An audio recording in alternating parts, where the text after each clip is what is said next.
Hello, everybody. Episode 46. I thought we were a little further along, but still, either way, I still don't know how we got here. But anyway, for those of you guys who stuck around after the last stream, welcome. To everybody else, welcome back to Wireheads, your weekly Cyberpunk RED podcast, ran by a couple nerds that happen to be, a little bit of a fan of a TTRPG you might have heard of. Anyway, I'm Diamond Dust. I stream over here on Twitch. I make YouTube videos, and I'm a professional game master over on StartPlaying. And of course, as always, every week I have with me. I'm the guy who's here every week. I don't really know why or how, but I'm here. Hello, my name is Emmerron. I am also a Cyberpunk RED pro GM, content creator. I'm finally spinning all those wheels back up after yesterday. It's got everything kind of moving again. So we're getting back into the groove of things. So hopefully there's going to be some stuff that I'll have to share with you all extremely soon on that front. Just got to get a couple of ducks in a row for some group stuff and other things. But yes, I am back. It is our 46th episode. I think the only reason it feels like more than that is because yesterday we had a giant, the literal world premiere of this month's DLC, which is Elfline's Online Magic Returns. If you did not catch the live stream with us last night, you will be able to see that later tonight. Once we're done with Wireheads, we are going to finish getting that all uploaded. Basically, everything's just waiting to hit the go button on my end. We just got to get Diamond's half of things uploaded on her side, just because as the guy who edits most of the stuff, because I recorded it, I need to get it over to her. So once she's done uploading, we'll schedule a time. It should be up later tonight, or for those of you who have work in the morning, it'll be up for you for tomorrow morning, and hopefully should sustain you through your lunch hour. So with that said, Diamond, what are we talking about as our lead-off topic for today? So, I went and I actually did the thing. I watched John Wick, okay? Alright, I watched John Wick, and also, of course, that's going to lead to something that I'm going to have a survey put out. Emmerron, I also shared it with you over I did see it. Just in case you had any other questions. Yeah, I'll have a look at it. That soon. Kind of get a feel for all the different groups that come in. But that being said, we also, for those of you guys who were watching me play Star Citizen earlier today, we also now have mercenary guild scripts, which are like this hard physical currency. So that led me to wonder, do we have what would other currency look like beyond the Eddy in Cyberpunk RED? Now, of course, just I guess to really set a note of what the Eddy is for those who might be new. The Eddy, the Eurodollar, it is the main form of currency in the Cyberpunk timeline. When the world decided to adopt the euro as its main currency. And I guess, what would be a good baseline for like looking at how much a euro could get you? What is it? €5 gets you a single trading card, or is that €1? No, so dirt cheap for most of what is in Cyberpunk. The lowest price denomination we have is dirt cheap, which is 5 eddies. One can net you, you could probably see your way into that, netting you some small amount of like food or water, maybe, like, and when I say small amount, I mean like literally you go over to the corner stores, vend it, put in an eddy, and you get like maybe some water out of it. Not good water. Like, we're talking like Aquafina level water. That is the sort of thing that maybe an Eddy can net you. But yeah, single trading cards are largely in that 5 Eddy category. That's the lowest we've seen any single item go within Cyberpunk, within what's been written. There is a service that runs for cheaper than that, which is public transit. If you're getting on the NC Metro, you spend, I think it's 3 eddies per stop is the going rate. So that is the one service that we can say is denominated in a price slightly lower than what dirt cheap would be. So, and then I guess like if we look at like 10 eddies, that gets you a bag of kibble, which is one meal. One meal that you probably wouldn't feed a dog that you liked. But that being said, everybody wants eddies. You gotta use it to pay your rent. You gotta use it to pay for your lifestyle. You gotta use it to probably purchase most things in your day-to-day life as an Edgerunner. Now, you might be wondering, what did John Wick and what did Star Citizen have to do with this? In Star Citizen, we have the Mercenary Guild scripts, and in John Wick, there's those coins. And it made me think, do we have something that doesn't represent like monetary value in Cyberpunk RED? And I actually sat down, read through the core book, read through a lot of the other books, and I didn't find that we actually had, I didn't know if maybe I glossed over it, but apparently we don't actually have like any weird currency besides like, yeah, there's Elfline's gold, but that can be backed by a Eurodollar. Like, $1 gets you 100 Elfline's gold. So that's true. I was thinking about it, and the closest thing that off the top of my head that I could think of course, is favors. Now, favors, it's very much, you know, I scratch your back, you scratch mine, and it's a very ambiguous. No, ambiguous. Is that the word? Ambiguous. Yes. Close. It's a very ambiguous, like, value. How would you define this, Emmerron? As fellow GM here, I am trying to find like the right words for like what defines the value of that favor. I mean, a lot of the times I equate it to, when I'm dealing favors to my players, I equate it to like, for the magnitude of something you've done, there's obviously a value, right? So, great example of this that we just went through with one of my groups that I run is we just finished Haven't Got a Stitch to Wear. And the fixer, who is sort of, depending on how you open it, the written way of opening it doesn't have you go to a fixer as the hiring entity per se. You are hired by a corp in that gig that then sends you to a fixer who runs the night market where they normally get their stuff. And then that fixer puts you on to the next phase of things. So I kind of cut out the middleman. I just ran straight to the fixer and was like, okay, the fixer is giving you the gig. It made more sense for my players and what they had done.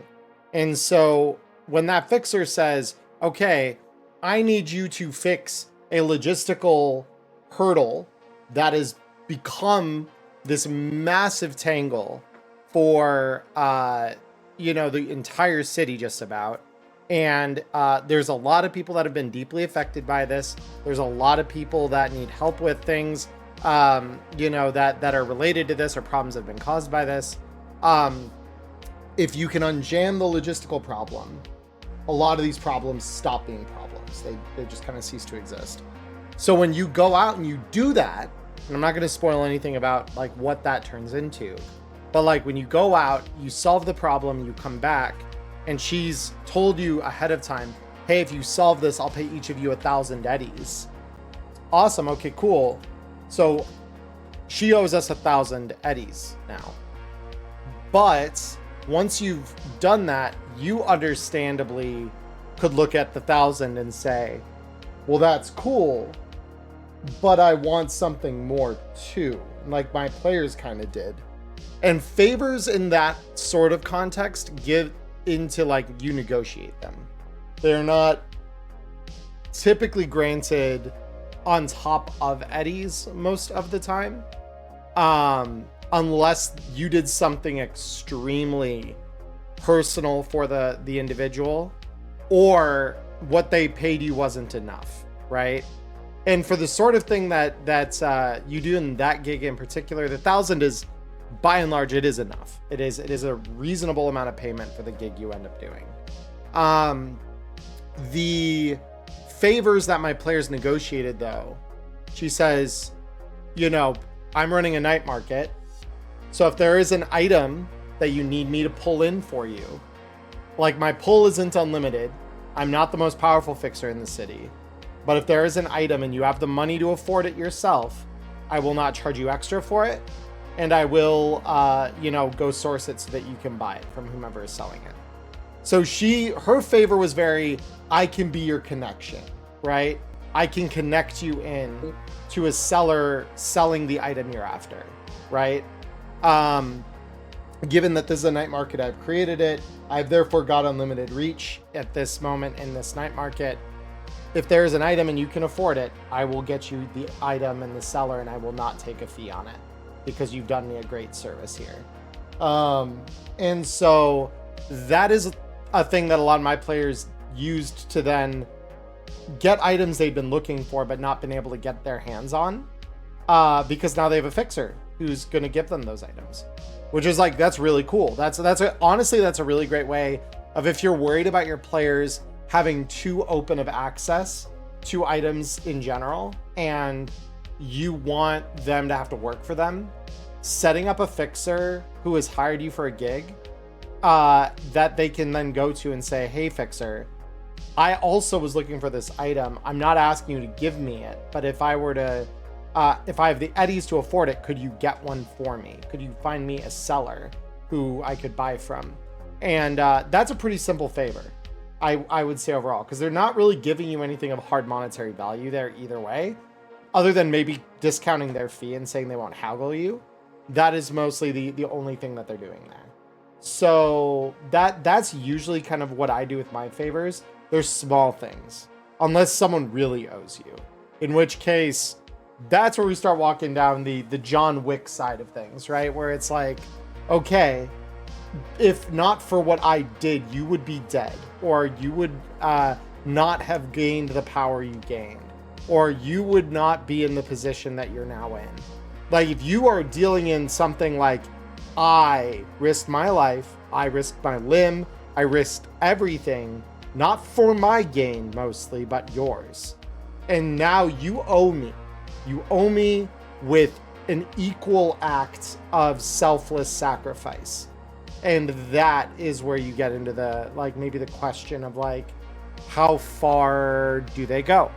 I don't know if you've had any instances like that around your table, in terms of, like, the players did something that was above and beyond what a fixer's payment was worth, or even just like a random, like if you're getting hired on by, like, in pay to win, like Derek Seiler hires you on, depending on the route you take through that, you might not think what he's paying you is enough. And there very well may be a cause for you to say, Derek, you've paid us, you still owe us. We're not even, right? Have you encountered that much of that at your table? Actually, in fact, yes. One of my groups,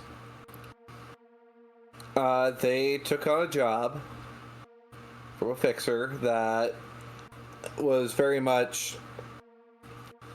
The fixer was trying to get was trying to have someone found, and the client in question was paying 2,000 eddies for this job. So that already sets the tone for what this job looks like. It's going to be a dangerous job. We're talking 2,000 eddies. 2,000 eddies, that pays your rent. That pays your lifestyle. That even gives you a nice little lifestyle upgrade if you want. Hell, that's like, what, a studio apartment and I think generic pre-pack for a month as well? I think that's actually kind of on par for it. Yeah, it sounds about right. So, what was the twist here? The person they were looking for did not want to be found. The person happened to have hired members of the Wild Things. Now, for those of you guys who might not be aware of the Wild Things, think the animals, but they have a little bit more standards. And a bit more beefed up. And it led to this party, someone losing an arm, someone else actually losing an eye, and also a lot of it led to a lot of bullets being spent, and it was a very costly fight. The fight went south. They did prevail. Everyone did survive. However, it was never mentioned that the person they were looking for had money, had the ability to do such things. They just said, well, according to the client, this guy just happens to owe him money. And I thought, okay, this guy doesn't have money. No, this guy had money. He just took out a loan against money he supposedly had. That goes down a different rabbit trail. But then, they deliver.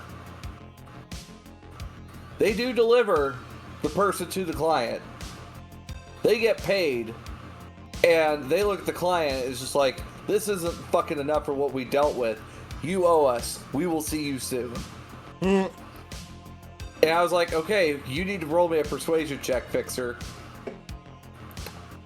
They rolled double tens on that roll. Woo. They still have a favor in their pocket.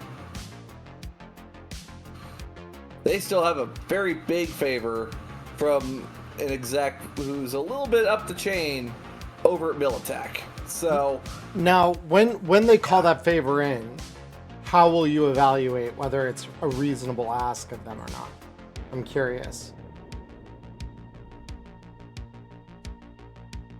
I looked at, like the way I kind of sized this up was like, how much did it cost? How much did the extra struggle cost the party? They broke even on the job, mind you. Most of them broke even. That's bad. Like, between, having to, go get, surgery, having to go get stuff repaired, having to, get it pulled together, because they didn't have a tech. They didn't have a med tech. They had to go, pay other people to do it.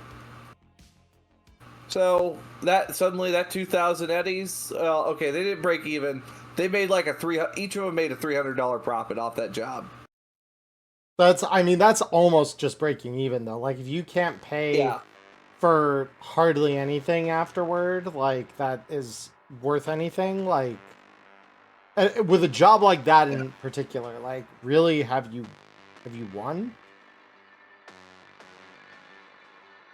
So, each party member does get a favor out of it. Like, it's just like, you owe each of us a fucking favor for this. Right. I'm deciding when they decide to call for it. I'll say anything worth 1,000 eddies. If it costs 1,000 eddies to get it done, I think that's where the favor is going to be at. Got it. Okay. So your evaluation is it is going to be tied to monetary value, because my counter to that is, what if they ask for something other than goods, right? How do you evaluate the monetary value then of an active ask, essentially? Like, hey, we need you to get us someone for this gig or whatever. Like, if that is that saying that if the gig is rated at 1,000 eddies or less, they'll get a guy and send them along on their dime. Is that kind of what will happen there? Or? That's very much what will happen. Is, I'd say if it's a dangerous job, quid pro quo. Where mind you, this Militech exec did not make this job easy for them. Didn't give all the details. And it's been made very clear to him that he has made some very powerful enemies. So I suppose in concert with the question that is kind of our topic, that is kind of the opposite side of this coin that we're talking about right now. How do you handle it when someone at your table has debts that need to be repaid? Like you the player owe the favor. Okay. So, I personally don't let my players go into debt unless there's a very good reason why they decide that they're going to go into debt. Because for the most part, we don't have mercenaries. They're not going to have credit. They're not going to have the ability to just go in debt and pay it back like that. They have to be like in the know with that person. They have to have earned that person's trust. Or that person's got to be willing to take that risk. And of course, I had one player do this. They thought they could screw the fixer. Not a good choice. So, for GMs, if you have a player who's trying to dodge your debts, a crew of rank 4 Edgerunners, a nice balanced crew of rank 4 Edgerunners, fresh out of the Forlorn Hope, that have the promise of 2,000 eddies or 1,000 eddies to get this guy, they're gonna want it. That's rent.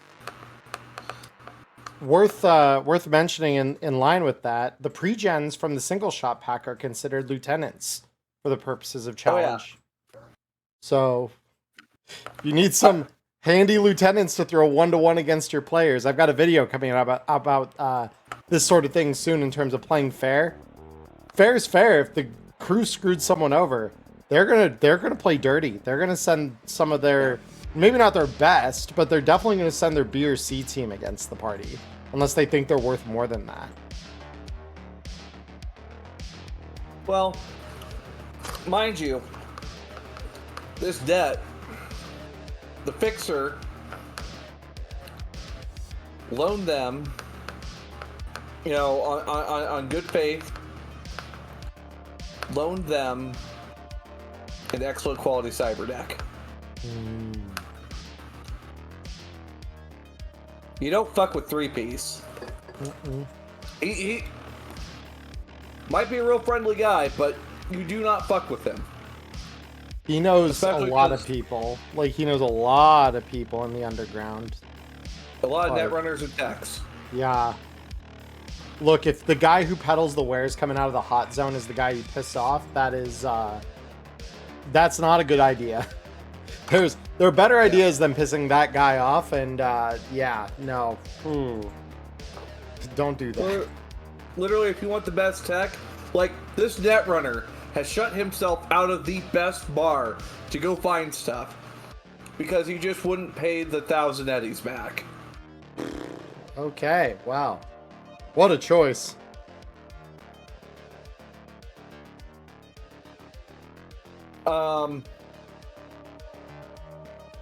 But, actually, now that I think about it, why wouldn't debt actually be a thing in Cyberpunk RED? Well, so when I asked the question, what I more meant was what happens if it just so happens to roll up that a player character owes someone not money, but a favor, or owes them on principle, essentially, for what they've done in turn for that player character.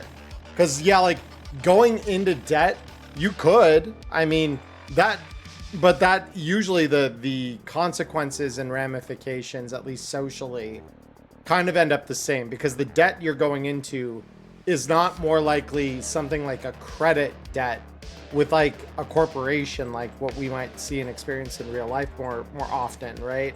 It's instead gonna be, hey man, I just need you to spot me 500, okay? Just 500 eds. I promise. End of the week, I'll get you right back, Choom. And like we see a system of this with the fixers roll ability where you can kind of do that. Like at the higher ranks with more expensive items, you can do that, but it's very like narrowly focused on the fixer mostly for that. And so I guess the question becomes, one, where would you allow your players to kind of make that same negotiation, I suppose? And two, what do you do about handling that debt after the fact if they don't make good on it, essentially? Yeah, so we're talking about like non-monetary. We're talking, yeah, like it could turn into monetary, certainly, but ultimately, I mean, I think non-monetary and monetary here kind of land the same way, because you owe someone for that money or favor back, essentially. All right, so let's say, for example, maybe you're just gonk enough that you screw over, let's say, Molly Anderson, okay? Molly, it's a, leader of the Anderson family gang, a street rat. What is she going to do? What could she possibly do? Or they. I mean, not a ton. Data Rex. Yeah. They literally suddenly fixers aren't giving you jobs. Places that, like, your sources for where you get stuff, oh, well, the wells run dry for you. I don't know what to tell you. So I like to choke my players' resources out if they don't pay their debts. So my question though is, would a fixer like Molly justify Rex getting involved that way and really shutting people out of the local area? Or I think it's more word gets around. Your reputation starts to stink.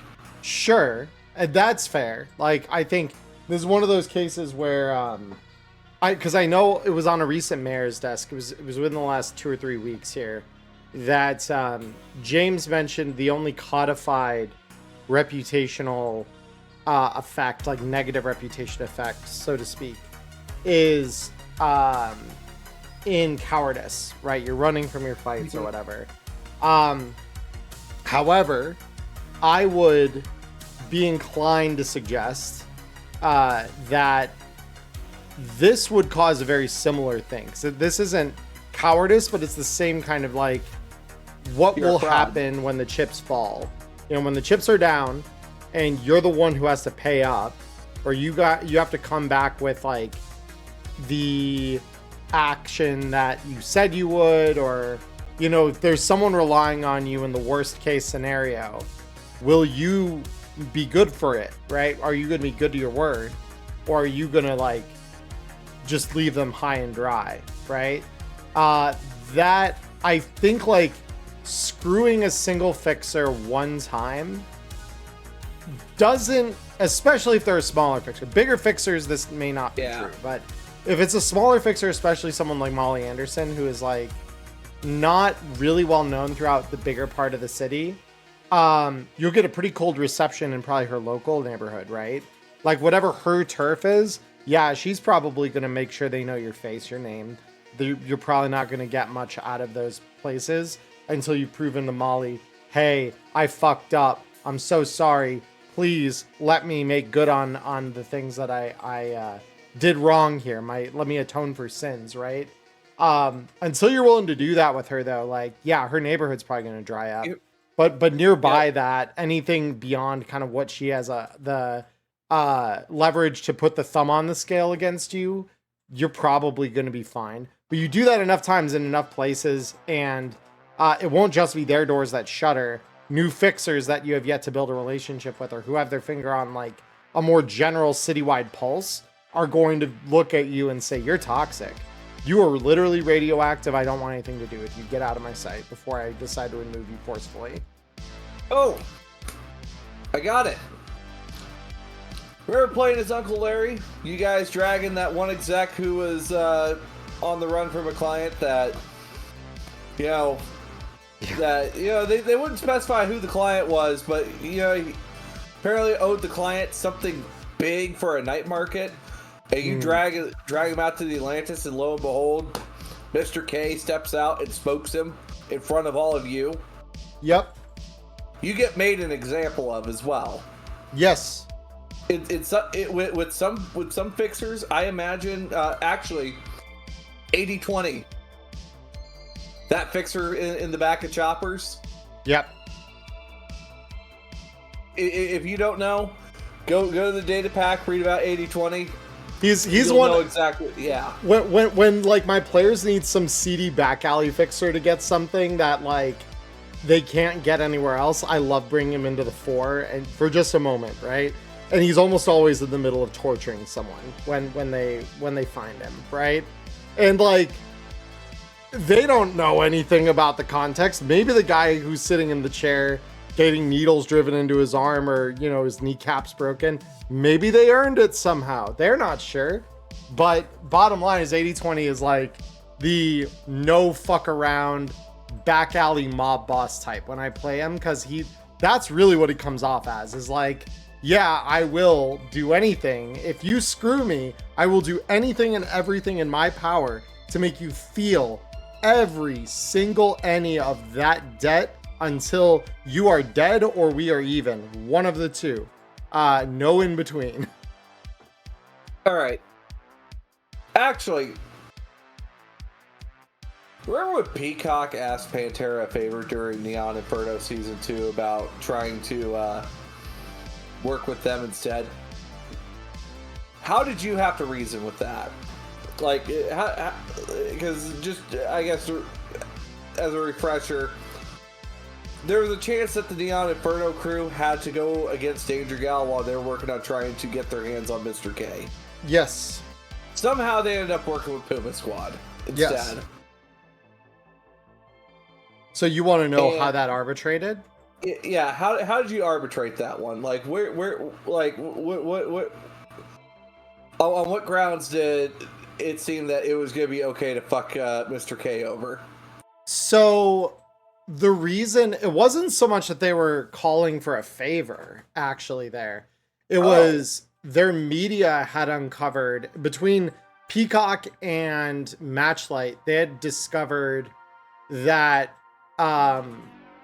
in contradiction to the way that Danger Gal likes to do business, which is to say, Mr. K was totally good working with Arasaka, right? Under the table, completely not filling Danger Gal in. But Danger Gal was a regular client, or he was a regular client of Danger Gal's for his night markets. Like, they are the ones who typically would provide him security there. So the fact that he was getting so brazenly, like it was becoming a badly kept secret that like he's working with Arasaka, and all Danger Gal needed in that moment was somebody telling them this in a way that would convince them that it was true, with enough evidence to verify that. And that's what the party had. It wasn't a favor. It was very much a, hey, do you know that this guy is literally working against your interests? And then showing them exactly where that was true. And then they're like, all right, so we need to verify this. So we're going to take the evidence you provided us. We're going to run the numbers. We're going to check it. And if we find out that you're telling the truth and this all verifies and checks out like we think it will, or like you're claiming it will rather, then we have a different kind of discussion to have, right? And so they made that play more as a let's gather allies play and convince them that we're the right team to be fighting for in the upcoming conflict. Rather than fighting them as enemies, we will, fight alongside them as friends, because we know that there's every possibility that Kay is going to do some underhanded shit with Arasaka. And I'm like, this is fair. Like, all of that was fair. So that wasn't a favor play. That was very much a, let's get you to realize what's happening here so that we can play on the same team. And in doing that, they kind of did Danger Gal more a favor than anything. and they were able to pay it back almost immediately by being like, yeah, we'll fight with you, we'll get you access to the night market, you know, you'll come in deputized by us essentially, and together we'll work on this problem and hopefully come to a solution. So I suppose in your case, because like for me, depending on how deep the favor is, it could either be, you know, they send someone out to go rough you up, or they go steal, you know, they send people out to go reclaim it, or at most take your life. What about you? How, like, when it comes to something where it's very much, I did this for you, you do this for me, and the player's just like, no. What about in your case? I think that, and this is why I was saying, like, screwing a smaller fixer one time likely won't hurt you that badly, because they don't have the resources to come fuck you up the way that a corp would. Like, that's not to say they won't send anybody. They will send someone. It's just that the people they send to you, you probably can deal with, right? They're not going to be as, they're not going to be biblical about it. Whereas, like, if you fuck with a corporation that way, right? Say, here's a great out-of-pocket example. Say a group comes along in Reaping the Reaper that decides to not play ball with styles beyond a certain point. Imagine that halfway through that gig, they see the way it's playing up and they say, no, fuck this, we're out. We ain't doing this anymore. We're not playing this game anymore. You're on your own.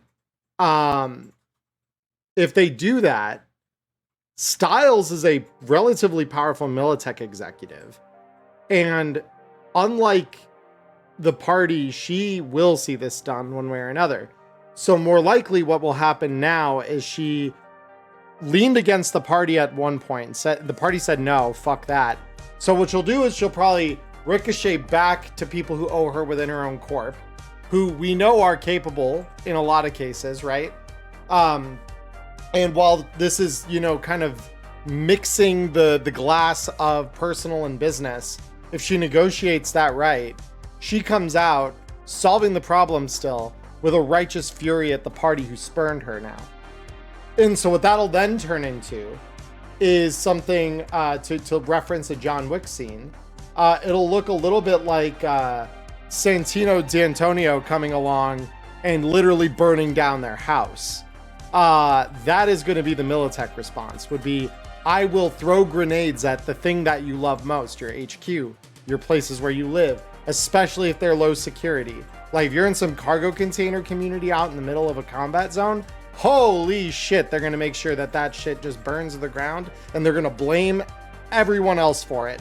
And no one's going to look at them. No one's going to pay attention. They're not going to, you know, if anyone even dares to speak up, like, yeah, there were this series of black vans that pulled up outside of, you know, the South Cargo Village, and then they just bombed it with grenade launchers and rockets until it was ash and scrap on the ground. No one who says that to an authority figure that goes on the record is going to live very long. Their life expectancy just got measured in at most days, if not hours. So yeah, that is what that then looks like. It's like if you screw someone powerful enough to have the money, influence, and force of will to turn that around and be like, you said no, you want to fuck me? All right. It's game time now, motherfucker. Let's see what you like when a couple of dozen incendiary grenades from a cowboy come through your window. Let's see if you can breathe well when the gas is on in your apartment and then suddenly it's lit on fire. Or we throw some CO2 grenades in there while you're sleeping. Tough luck. She's also an influential member of the Forlorn Hope as well. Well, exactly. And that's to say nothing of that, right? She could just turn to Marianne and be like, I need a crew to deal with this problem because the one that I originally hired on left me high and dry. Now Marianne has impetus to like potentially turn around depending on the rep you've built. I will say Marianne would probably go less biblical with that than Styles alone would. But yeah, if Styles sees it on herself to like hire a bunch of toughened fourth corporate war vets and say, those assholes over there, they burn their house down. They will literally burn your house down. And you're lucky if it stops at that. You fuck over the family. Oh, let alone fucking over someone like Wood Chipper. Exactly. The Aldecaldos will do anything for each other. Yeah. Or even any of the Nomad families for that matter. Well, yeah. Ref and Shiv notwithstanding, but they're less of a family than a crime syndicate, so that checks out. But yeah, the reality here is it all depends on reputation, influence, and all of that, right? Like, this is where that part of the life path for a character, when you define an enemy, what do they have that they'll be willing to throw at you?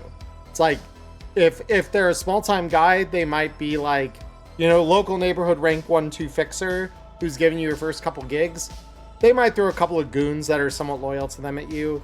I think in like 2077, the kind of fixer that is on that rung is someone like Kirk, the guy who gives you your first job as a street kid, says, oh, go boost this car and bring it to me, and Pepe's debt is covered, right? And it's like, okay, cool, until you find out he screwed you. And then all of a sudden it's like, my wrath will be biblical, my son.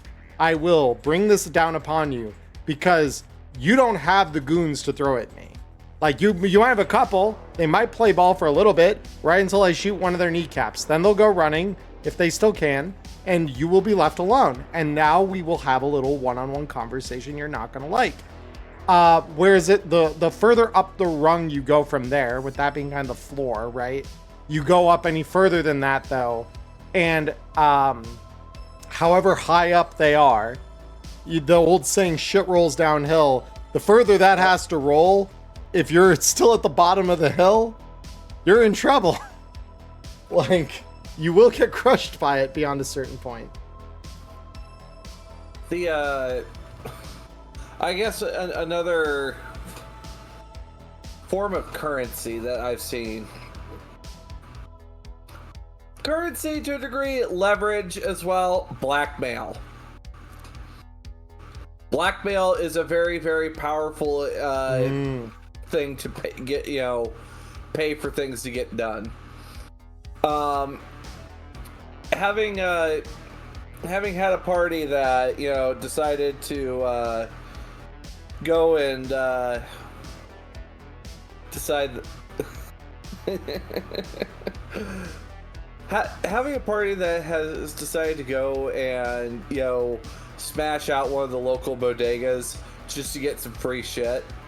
Now, mind you, that got around the community real quick that, hey, that wasn't a Continental Brands hit squad. That was these guys living down in this cargo container village. And, it's there for a little bit. They get a little more bold, they get a little more brazen, they start doing, other shit like this. And finally, someone catches up with them and it's just like, look, I know you haven't been caught yet. I can hand this over to the NCPD. I can hand this over to the corporate, to, Continental Brands, that you've been hitting their stores. Make your choice. You're going to either do this job or you're going to disappear. Like, I could see that go either way there. I don't know. Have you ever blackmailed your players ever? I'm trying to remember, because I find blackmails more effective when delivered from someone whose strength lies not in their force of arms, but in their influence, right? So that'd be like if you ever pissed Trey Santiago off, that would likely turn into blackmail. Or it's someone at N54. Like, if you piss them off, they're probably going to blackmail you rather than send a hit squad against you. Essentially, they'll let the momentum of what their words start carry through and crush you in the end, right? They're down to play the slow game. But I don't know that I've ever fully blackmailed my party. Yeah, I don't know that I've ever really had to. The moment someone even lightly suggested that blackmail was on the table for the party, like most of my groups are like, no, that is not the way this is going to get told. Matter of fact, sit down. We're taking you out to the Badlands. You know, I think of the crew that I'm running on Fridays right now. They now have Malarkey under their thumb because he suggested that, oh, when I tell the narrative, it's going to show and like spilled exactly like this is the way I'm going to frame it. Are you really going to be so tough then? And they're like, we're going to show exactly how tough we are right now. And if you run that story, you're going to find out exactly how we know to bury a body while it's still breathing. And they were not kidding. So it's very much like they kind of head that off by doing those sorts of things more often than not. That said, the group I play in, we were threatened with blackmail with the last gig in Street Stories, which I won't spoil because several of my groups have yet to run it. Same. But the intro to that, the quest giver was not, we did not like the quest giver very much for that mission. And his terms were not agreeable to us. And we said, look, we're willing to do what you're asking, but you've got to give us carte blanche to run the story after. Because, like, if we don't, our reputation is still in the dumpster. Like, and he says, you're going to do what I say because I say it, and because I have power. And with that power, I will flatten you if you do not comply. So we shot him repeatedly until he was dead. Then we took his very nice AV, his very nice handgun, and we ran until we were found by Max Tac. And then they gave us the mission instead after we had rehabbed a little bit. So yeah, it was fun. It was a fun little run. I actually had Malarkey try to run a piece on the other media because the other media has this poor lad has somehow caught the fascination of Male Carteret. One of the lead actresses in popcorn flavored kibble. Mm-hmm. And I was just like, okay, random encounters. Okay, she's there, and I'm like, all right, roll some dice to see like how she's feeling about this, and it's like, okay. So Malarkey loses this. Malarkey has been absolutely fuming over this party after losing a story. Sure. So he's doing everything in his power. He's dropped. I have rolled credibility checks on three different occasions with this party, and they all flubbed. And I'm just like, come on. I've got proof, and I still keep rolling high. So finally, I get one, and it's in regards to Male supposedly having an affair. It's unknown if she's married or not, so he doesn't know if she's married or not. So, look, it's gossip. It's for his paper. Yeah. And they smoked People him. eat that shit up, too. Like, literally, they opened the door, and I'm like, all right, first round of combat. Solo, you're up. Killed Malarkey in one auto fire. Like, 48 damage.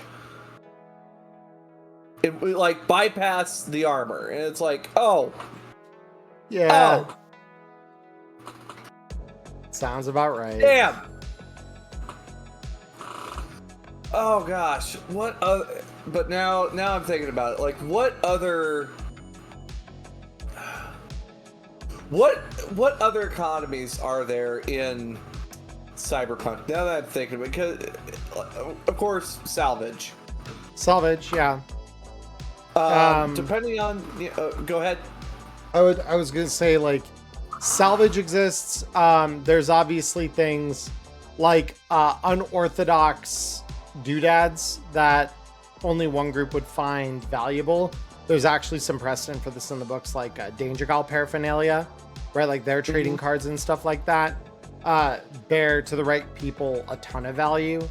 That is a pretty big thing that you can lean against.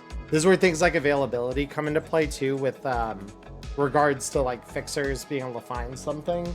Is like sometimes it's the handshake deals under the table, like, hey, I know you have a pallet of the new ELO flavored kibble that has the codes that everyone needs. My elf line has now tasked me, and this is not the thing you're telling them, this is something that you've been tasked with, right? You, the player, been tasked with from your elf line with buying the entire shipment, right, out from under the nomad clan that's bringing it in, right? So that only you guys can clear this raid, or at the very least you can fix the price of this stuff for whatever you can sell it for. You're a classical scalper. That has now become a currency. Like, it is a currency you are exchanging either for eddies or for favors, but it is a currency now. Trading cards are kind of the same way. Suddenly, like, oh, we ransacked the local ELO factory where they print the cards, and we made off with an entire box about yay long full of the most valuable loot cards. So no one's getting these loot cards but us, and we can sell you one or two for the right price, which is going to be like double what they're normally worth. Pay up. You aren't getting a better deal than this. Oh. Actually. Bullseye. I have a bar in my location, or in my setting, known as Bullseye. Uses bullets as a form of currency. And the value of the bullet changes depending on what's in stock. I've been keeping track of what's in the what they keep in Bullseye. Of course, that means these guys, have all the specialty ammo you want. So, pack of 10 sleep ammo can fetch you $500, or a good meal, a place to stay in one of the rooms in the back. That's like one of the other things. That's inspired from a shot of whiskey used to be one 45 caliber bullet. You put that on the counter, bartender pour you a drink, and that's how bullets are a currency in my setting in very specific places. Yeah, well, and I think that you'd find a lot of like the Elfline stuff is really interesting to me because of its potential to be an underground of sorts. I think we've talked about it. I can't remember if it was here on the podcast or just casually during another stream that I was on with you. But there was a time in World of Warcraft where literal terror cells were using the chat in the game as a means of coordinating their efforts. And the game became a place where they would recruit, where they would organize, because at the time, those things were not being nearly as, like, I think they're probably still being logged and such, but they were not being monitored to the level that we would expect them to be today. And so in that same vein, ELO can serve as a sort of like clandestine meeting place.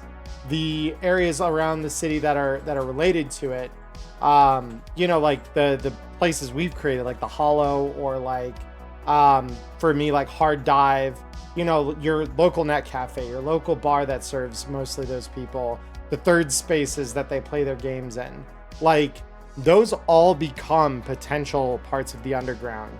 And if you're trading certain cards across, those can become an alt currency for those areas. I know I've given my players like tokens and stuff before too, for places like the Inferno that gave them access to back of the house services. There was one other currency I forgot about. contacts. Yeah, fixers and medias kind of fall out of line, well, to a degree. Literally, you could trade, yeah, I know how to get a hold of this person. What are you going to do for me for, that contact? Right. That is another... Yeah, that was one other currency I forgot about that I was going to bring up tonight. Yeah. And I think that like being able to trade info is always a good alt currency. Info is pretty commonly like, hey, if you give me your side of the story, I'll give you mine, kind of thing. And when you're dealing with medias especially, that can be really powerful. I know there's like a really prescient example of what that is in Hope Reborn. Like we just went through that. Yeah. But that can be a information is like an incredibly powerful alt currency compared to eddies, because like there's no way to monetarily value most information, right? But it definitely, in the hands of the right person, can be worth a whole lot. Like it can be worth so much that you're willing to compromise parts of your morals or ethics to get it because of how important it is. And that's the fun stuff. That's where you find something really, really valuable. But yeah, I'll be curious to see, and I'm going to be interested, guys, regardless of if you're with us live here, in which case I'd love to hear in chat, what kind of alt currencies you guys use.